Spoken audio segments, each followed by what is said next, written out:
So eto na nga no, dahil si Papa Jack na road manager nitong si Mr. Bimby Aquino ay nag-set ng record straight, no, yung dating RM naman nitong si Raisa May Dizon, no, bago pa po si Bimby, si Raisa May po yung hinahandle nitong si Papa Jack.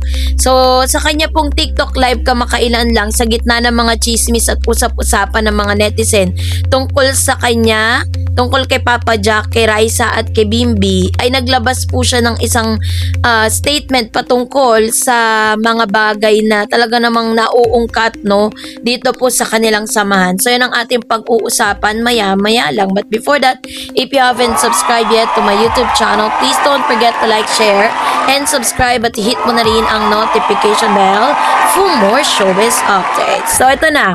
So bago tayo magpatuloy, let's watch this short video clip. Si Ray as RM, hindi po iniwan, alam niya po yun. Nagpahinga na po ako from Itbulaga dati, nag-resign na po ako sa Itbulaga noon.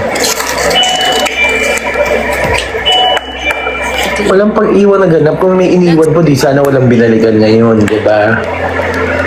At least yung pagbalik ko may kasama na ako.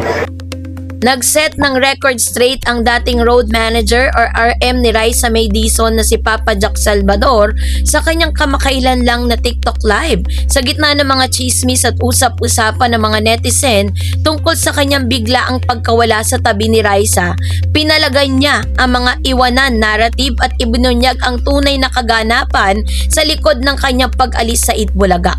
So ang resibo, ano bang ganap kay Papa Jack? Nilinaw ni Papa Jack na walang nagaganap na abandonment o ghosting sa panig nila ni Raisa. Ang nangyari ay isang profesional na desisyon sa kanyang karera sa industriya. Ang pag-resign niya sa Itbulaga, hindi niya iniwan si Raisa bilang tao, nag-resign siya sa kanyang opisyal na posisyon sa TVJ Itbulaga Production. Dahil never inarkila ang pagmamahal, binigyan diin niya ang buong panahon ng kanyang pagiging RM ay naging buo ang kanyang suporta at alaga sa pambansang bunso. Kaya naman po yung kanyang epic comeback sa kanyang muling pagbabalik sa studio ay hindi lang siya basta nag-appear, may dala pa siyang +1 at walang iba yon kundi si Bimby Aquino. Kaya naman nagkaroon po ng tinatawag na kilig and connections analysis matrix scenario sa TikTok live studio. Ano nga bang meaning sa Gen Z context and vibe netizen sentiment sa pagtatanggol niya sa kanyang sarili? Papa Jack Salvador clearing the name, setting boundaries and facts, pagsira sa mga maling chika para proteksyonan ang kanyang image at ang relasyon niya kay Raisa. So it was 10/10 professional. Inilagay sa tamang lugar ang resibo ng walang halong drama. Yung pagbabalik kasi niya kasama si Bim, the ultimate plot twist, ang pagpunta niya sa venue kasama si Bim ay patunay na intact pa rin ang inner circle, main character energy. Mas lalong naging maingay ang bebe time narrative dahil sa kanyang pag-appear, no? Support system beyond workplace first mindset. Patunay na kahit wala ng formal contact, nananatili ang genuine friendship sa backstage. Wholesome and cozy. Nag-iwan nga ito ng magandang aral na ang totoong samahan ay hindi natatapos sa kontrata. So para lang po malinaw sa inyo, dun po kasi sa video na napanood po ninyo, marami kasing nagtatanong dun.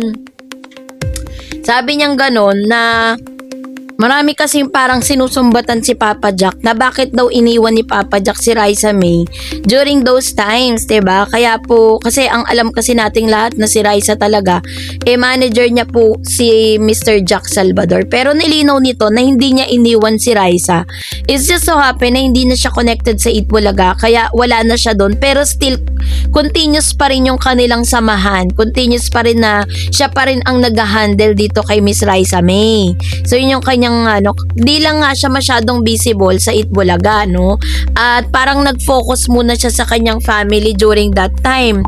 At parang dito nilinis na yung kanyang pangalan na dun sa mga kumakalat na narrative patungkol sa kanya. Kaya naman yung pahayag ni Papa Jack ay nagbigay ng malaking relief sa mga taga-subaybay ng show. Pinapakita nito na ang mga pagbabago sa backstage ay hindi nangangahulugang may lamat sa samahan ng mga tao sa paligid ni Raisa. Sa kabilang kabilang banda, no, ang pagbabalik ni Papa Jack na kasama si Bimbi ay lalong nagpaigting sa tinatawag na Bebe Time Chronicles. Sa patunayan nito na ang presensya ni Bim sa paligid ni Raisa hindi lang isang panandaliang eksena, kundi suportado at kasama ang mga taong tunay na nagmamahal at nag-aalaga sa kanila off-cam. So ang tanong, bakit nga naging controversial to? Kasi 'di ba, there are interviews, no? May mga interview kasi si Raisa May Dizon na sinasabi niya na dumaan talaga siya sa sobrang hirap dito sa Itbulaga. Kaya talagang tinitreasure ni Raisa itong mga panahon na to na sobrang nagte-trending siya ngayon, 'di ba? At tila baga sinasabi ni Raisa, lalo na sa interview niya doon po sa Tony Talks, na sinabi niya dito na may mga pagkakataon na alam niya sa kanyang sarili na siya talaga yung gustong tanggalin ng mga halusos, no? Siya po yung gustong alisin, siya po yung gustong i-kick out doon po sa Daver Cats kasi number one, ayaw sa kanya dahil sinasabi nito na hindi raw siya maganda. Oh my G, dahil lang po doon, no? Kaya talagang kahit naman talaga sino, sasama din ang loob. Pero parang hindi naman ininda yun ni Raisa. At hindi lang yun, pinaglaban siya kasi ng TVJ. Pinaglaban siya ni Bossing, no? Alam kasi ni Bossing talagang may angking talino si Raisa. Bata pa lang siya, talagang nakikipagbardagulan na siya kay Mayor Jose, 'di ba? Kay Jose Manalo, nakikipagbardagulan siya kay Big Soto. Sa TVJ, kayang-kaya kay Jimmy Santos. If you remember those people, 'di ba? Yung mga kasama niya sa Itbulaga.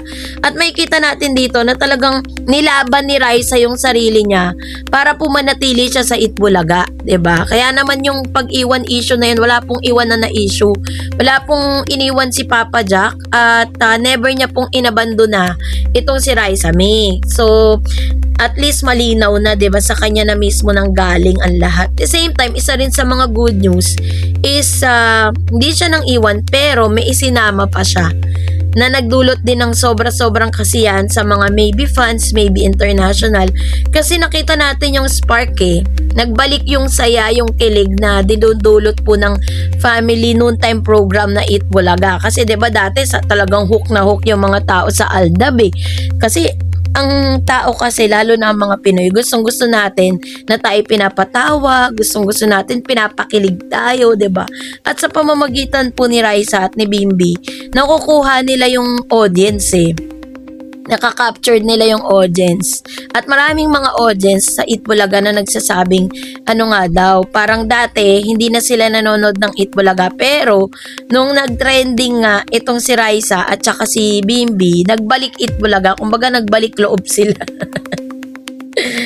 At hindi natin masisisi, 'di ba? Na talaga namang may mga times sa parang gusto mo rin ng bagong panonoorin, parang sawa ka na sa mga napapanood mo araw-araw kahit sa ibang show, 'di ba? At gusto mo naman ng something new and something better na magi-entertain sa iyo. Gusto natin yung ganung pakiramdam na masaya tayo, tumatawa tayo, kinikilig tayo, natatakot tayo. Gusto natin yung mga intense emotion habang tayo ay na-entertain at nanonood sa telebisyon. Kaya naman, sana po naging malinaw na yun, wala pong iwanan at walang inabandona na naganap. So, kayo po, anong niyang saloobin patungkol dito? Mag-comment kayo sa comment section. And that's it for today. For more videos and updates, please don't forget to like and subscribe, and please don't forget to follow my Facebook page, Dar Eds TV and Dar Eds channel. God bless everyone.